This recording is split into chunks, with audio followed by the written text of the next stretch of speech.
Hi friends, welcome to the Shiits and Gigs podcast where we keep the vibe high, the humor gets raunchy, and things get spicy when we talk about food.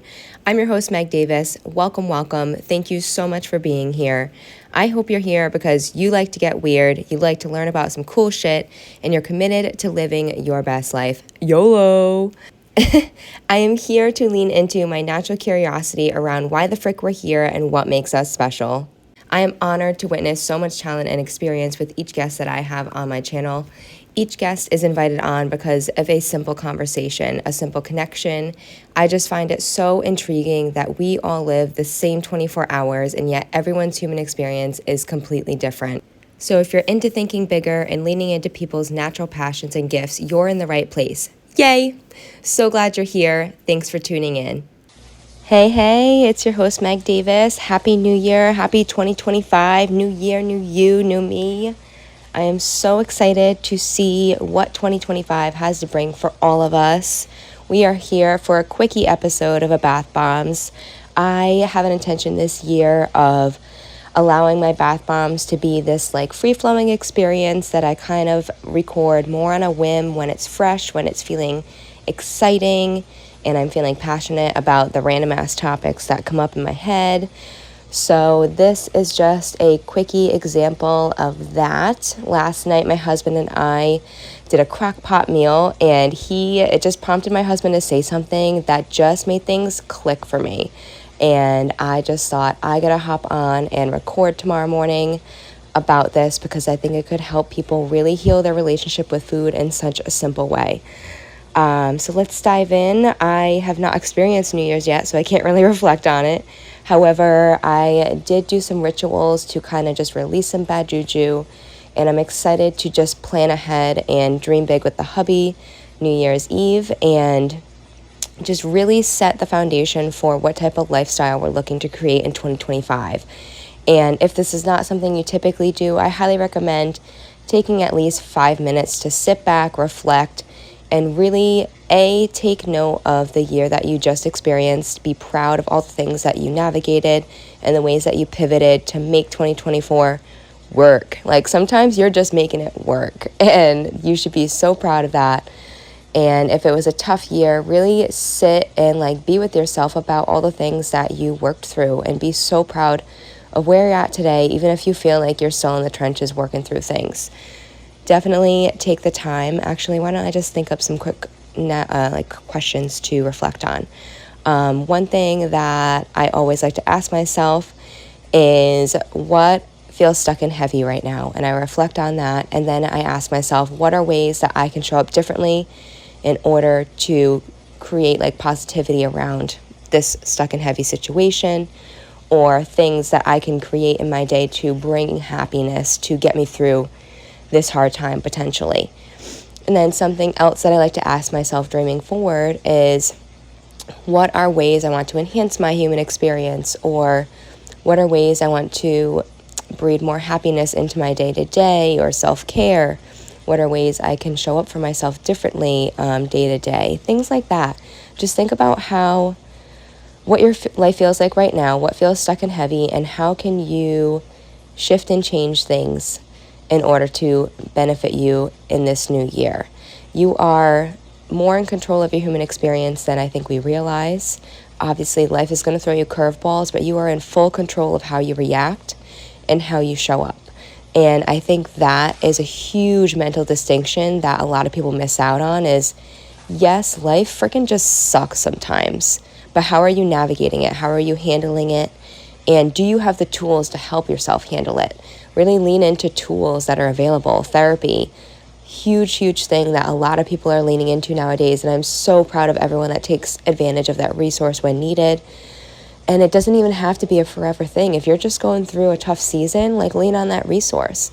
Or books are a great option. It kind of doubles as giving yourself self-care, but also you can choose a topic that benefits you and that will bring happiness into your day. So just a little New Year's reflection insight there, I suppose, for people who are wanting to get grounded and really set up for success in 2025. But let's get down to our quickie tonight, and that is healing your relationship with food and just getting committed to wanting food to taste good. So last night, my husband, he was home yesterday. He's on vacay until the new year. And he was in charge of prepping the crock pot chicken. And I didn't have time to, like, look up a recipe or anything. So he was, like, full control of the crock pot chicken. And something, I don't know, crock pot chicken is just something I haven't mastered yet. It doesn't taste like what I want it to taste like. It's not, like, perfectly shredded. It's not chewy. It's not dry. It's, like, doesn't have, like, that sauciness that I really want with the barbecue. So I just gave him full speed ahead on that with having full control over how that came out. And I trusted that he could find a recipe or whatever. So I came home, I asked him how it went. It smelled amazing when I walked through the door. And he was just going through the notions of telling me that he just used barbecue sauce. And I was like, oh, like just barbecue sauce? Like, did you add any?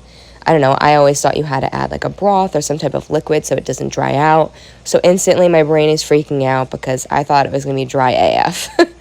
I had all hopes that the hubby pulled it off, but there was like that slight concern that using just barbecue sauce was going to be an issue with like the texture. And then the night went on and we kind of just whatever. I didn't ask questions because I didn't want him to feel up in arms about like making a bad choice or anything, because I'm trying to be more supportive and just like letting my hubby do his thing because he is perfectly capable. So we came into bed, and then we ended up tonight we were planning to do quesadillas with the pulled chicken. So while I was showering, I was like, do you mind doing that thing? Actually, I'm going to bring this up too because this is something I'm trying to work on. I was like, do you think you could attempt making the quesadillas while I'm in the shower? And my husband straight up said, just ask me to make it. Don't ask me to attempt to make it, because then I feel it's like you like doubt that I can make the quesadilla. And I was like, you are right. I'm so sorry. Can you make the quesadillas while I'm showering? That has been like a huge thing I've been trying to work on. I hate feeling like an overbearing wife and like I'm just like listing things off. However, I've been trying to be better about asking for help. So I'm trying to just work the kinks on how I ask for help, because I feel like a burden sometimes, and he was already home all day doing all the things, and I just felt bad asking him to also cook the dinner after preparing it in the beginning of the day. Anyways, that's my own issue I'm working through, but maybe that was helpful for someone else here. So he ended up making the quesadillas. We sit down to eat them. They're amazing. I was like, all right, break down what you did with this chicken, because I think you did it. This is like the perfect shredded chicken. I love the texture. I love the flavor. You did it. Kudos to you. And he said, I just used barbecue sauce. I was like, you're kidding.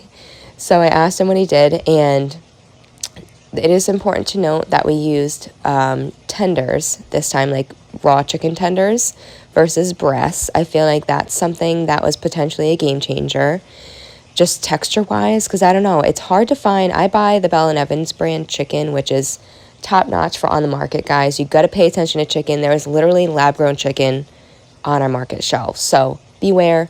Spend the extra $2-3 on the good chicken, because eek, scary stuff. Look for air-chilled processing and no preservatives, and organic if that's an option.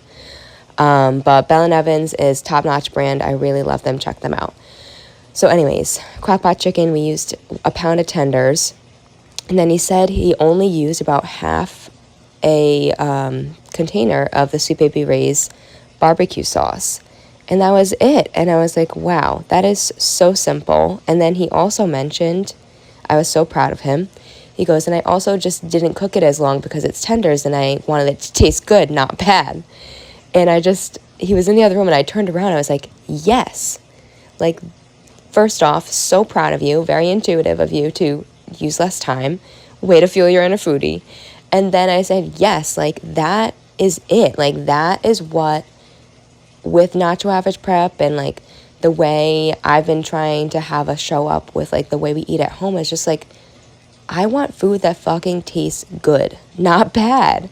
And I don't know why it's so hard for people to just get connected to that. Like, you deserve to eat food that tastes good and not bad.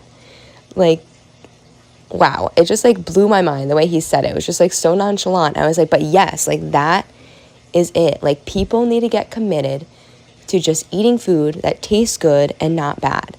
And this past year for us, eating out was one of the things that we like really, really like toned back on, because we were hardcore budgeting. Things were tight this year. And that was one area in our life that we had control over, like gaining control over financial experience. And so we just cut back real hard on eating out. And what we did was we started our weekly menu chats. So again, we're like super clear on what we're eating. We know it's going to taste great. It's something that we can get excited about. And since we're making it, we know exactly what's going into it, and we know that the outcome is going to taste good. And like, that's all we've been doing this year, is just eating food that tastes good. And because of that, we feel amazing, we look amazing, and we're just being mindful about the ingredients that we're using when having that goal of having our food taste good. And if this is something you struggle with, I think this is just such an easy distinction for your brain to just get committed to, is get committed to eating food that tastes great and that also makes you feel great. Because I know a large majority could argue that eating on the go and eating fast food tastes good. However, I am here to argue that although fast food can taste good sometimes, you know within one bite whether it's going to make you feel good or not. And I also can just not stand behind when it came to like budgeting with eating out. One thing that kind of validated our choice to not eat out as much too is like, why are we going to spend our hard-earned money that is limited right now on food that is not promised to taste good? I would say probably 75% of the times that we eat out or we order out, it doesn't even fucking taste good. And then I not only feel like shit for spending the money, because then I'm just disappointed it tastes bad, and I'm just pissed that I spent like our little extra budget money on this shitty meal. But then I also probably have a stomachache afterwards, because it's something that I didn't have control over the ingredients, and who knows what the frick they cooked it in, and it gives you a stomachache or you feel bloated, and it just was not worth it to us anymore. So 2024 was the year that we got committed to just eating food that tasted good and not bad, gaining control over ingredients because we wanted to feel good and not bad. And also just like in our era of like eating it how I want it. So like just gaining control over your human experience in the foods that you eat. Like, so when we do our menu chat, we just ask like, what are we feeling this week? Do we want Chinese food? Do we want, I don't know, Italian? Like, what style food are we feeling? And then like, what meal do we want to make to crush that craving, basically? And I know there are people that are crunched on time for making food and stuff, but I promise you, we are not over here slaving over an oven. We are 30 minutes or less, or prep ahead portion, cook on the spot, the rest. It is not hard. I'm telling you, that is an excuse. There are ways that you can eat good quality food at home and make it quick and easy. So definitely lean into just embracing this for yourself. This was life-changing for us, along with many other things, lessons learned. Definitely check out episode number 75, Your Hype Girl Sesh with Me. Those were the other pivotal habits that just like totally changed my life circumstance this year. And I'm just going to continue to embrace and move forward with, because it has given my life a complete 180 in the best ways possible. So definitely check that episode out as well. But I pray that this year you get committed to eating food that tastes good and not bad. As crazy and easy as that sounds, I wish that for you, because when your body feels good, you feel good. And I wholeheartedly believe that food and how you fuel your body is the root of feeling your best. And if this is an area that feels stuck and heavy for you, definitely reach out to me at megdavis.healthcoach on Instagram. I would love to chat one-on-one with you. However, for this episode's purpose, I would love to hear from you guys in the comment about things that you're really looking forward to in 2025. What are your goals? What are your dreams and aspirations? I'd love to connect and hear from you. All right, guys, that's it. That's your quickie episode this week. Thanks for tuning in as always. Toodles.